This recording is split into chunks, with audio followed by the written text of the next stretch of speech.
Kitchen ఈరోజు మీకు నేను సూపర్ టేస్టీ పాలకూర పప్పు చేసి చూపించబోతున్నానండి. దానికోసం నేను ఒక కట్ట పాలకూర తీసుకున్నాను. దీన్ని ఇప్పుడు సన్నగా కట్ చేసి పెట్టుకుందాము. 2 గ్లాసులు కందిపప్పు కడిగి పెట్టుకున్నాను. కడిగి పెట్టేసుకున్నాం కదండి. పాలకూర కూడా కడిగేసుకుని దీంట్లో వేసేసుకోవాలి. వేసేసుకుని ఇప్పుడు ఒక గ్లాసు వాటరు పోసేసుకుని ఇప్పుడు దీంట్లో 1 స్పూన్ పసుపు, 2 స్పూన్ల ఆయిల్ వేస్తేనండి పప్పు చాలా చక్కగా మెత్తగా ఉడికిపోతుంది. దీన్ని ఒక్క 4 విజిల్స్ వచ్చేంత వరకు మనం దీన్ని బాగా ఉడికించుకుని అప్పుడు చక్కటి పోపు పెట్టుకుంటే పాలకూర పప్పు ఉంటుందండి. Super taste. మొత్తం అన్నం అంతా హ్యాపీగా ఆ పప్పుతో తినేసేయచ్చు, అంత బాగుంటుంది. ఇప్పుడు కుక్కర్ పెట్టేసి మనం స్టవ్ వెలిగించేసుకుని ఒక 4 విజిల్స్ వచ్చేందుకు మనం దీన్ని ఉడికించేసుకుందాం. ఒక 4 విజిల్స్ రావాలండి ఖచ్చితంగా.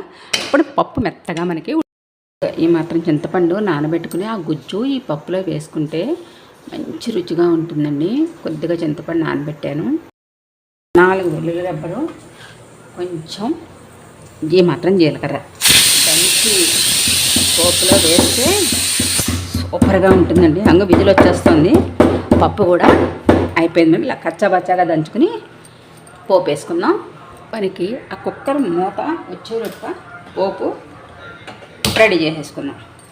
ఒక 4 చెంచాల నూనె వేసాను. 4 చెంచాలంటే ఎక్కువ, చిన్న చెంచాతో వేసానండి. మన అన్నంలో వేసుకుంటాం చూసారు, నేతిగరట అంటాం. దాంతో ఒక 4 చెంచాలు నూనె వేసాను. అది వేడైన తర్వాత కొద్దిగా ఇంగువ, కొంచెం ఇంగువ, ఈ దంచి పెట్టుకున్నాం కదండి వెల్లుల్లిపాయ, జీలకర్ర, ఇది వేసేద్దాం. ఇది కొంచెం వేగాక అప్పుడు మినపప్పు, ఆవాలు వేద్దాం. మినపప్పు, ఆవాలు, ఇంకా జీలకర్ర అక్కర్లేదు, మనం దంచి వేసాం కదా. ఈ పోపు ఇలా వేగుతూ ఉంటే మంచి వాసన వస్తుందండి చక్కగా. చిన్న ఎండుమిరపకాయ, పోపు వేగిపోయింది. కాస్త కరివేపాకు ఆఫ్ చేసేద్దాం. ఉడికిపోయిందండి. ఇప్పుడు దీంట్లో మనం కొంచెం చింతపండు పులుసు వేసేసుకుని సరిపడగా సాల్ట్, ఇది పింక్ సాల్ట్ అండి, కొంచెం అయితే సరిపోతుంది.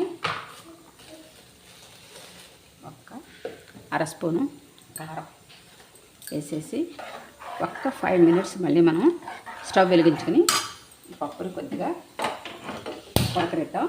అప్పుడు మనం ఇందాక వేయించి పెట్టుకున్నాం కదా, ఆ పోపు దీంట్లో వేసేసుకుంటే సూపర్ టేస్ట్గా ఉండే పాలకూర పప్పు రెడీ అయిపోతుంది. ఈ పోపు కూడా దీంట్లో కలిపేసుకుంటాం.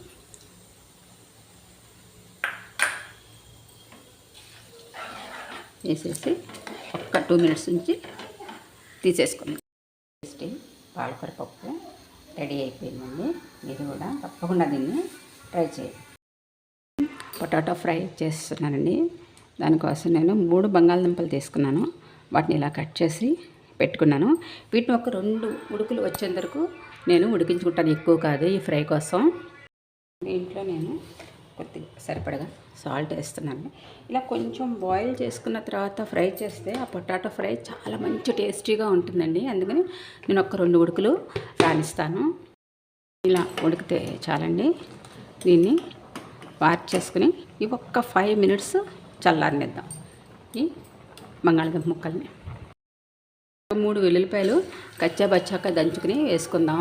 ఇప్పుడు కొద్దిగా జీలకర్ర, కొంచెం కరివేపాకు. ఈ పొటాటో ఫ్రైకి ఇలా వేస్తే ఇవి బాగుంటుందండి, చాలా బాగుంటుంది. ఈ వెల్లుల్లిపాయలు కొంచెం వేగిన తర్వాత అప్పుడు మనం కొంచెం బాయిల్ చేసి పెట్టుకున్నాం కదా, ఆ పొటాటో వేసేద్దాం. ఇప్పుడు ఈ ఆయిల్లోనే కొద్దిగా పసుపు, ఒక 1/2 చెంచా పసుపు,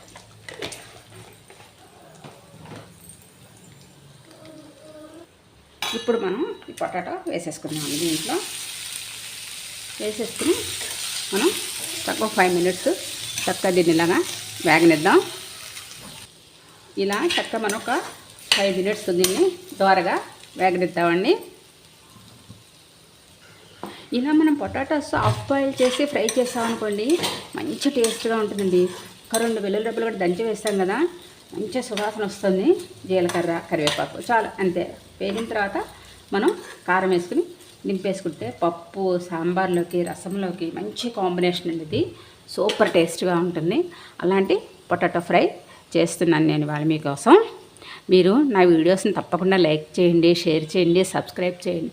మీ అందరి సహాయ సహకారాలు నాకు తప్పనిసరిగా కావాలి. Please subscribe. ఇప్పుడు సరిపడగా కారం వేసేసుకుందామండి.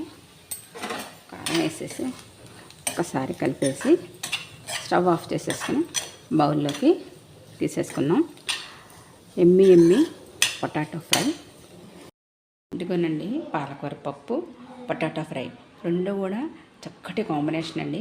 అలాంటి 2 రెసిపీస్ ఇవాళ మీకోసం నేను చేసి చూపిస్తున్నానండి.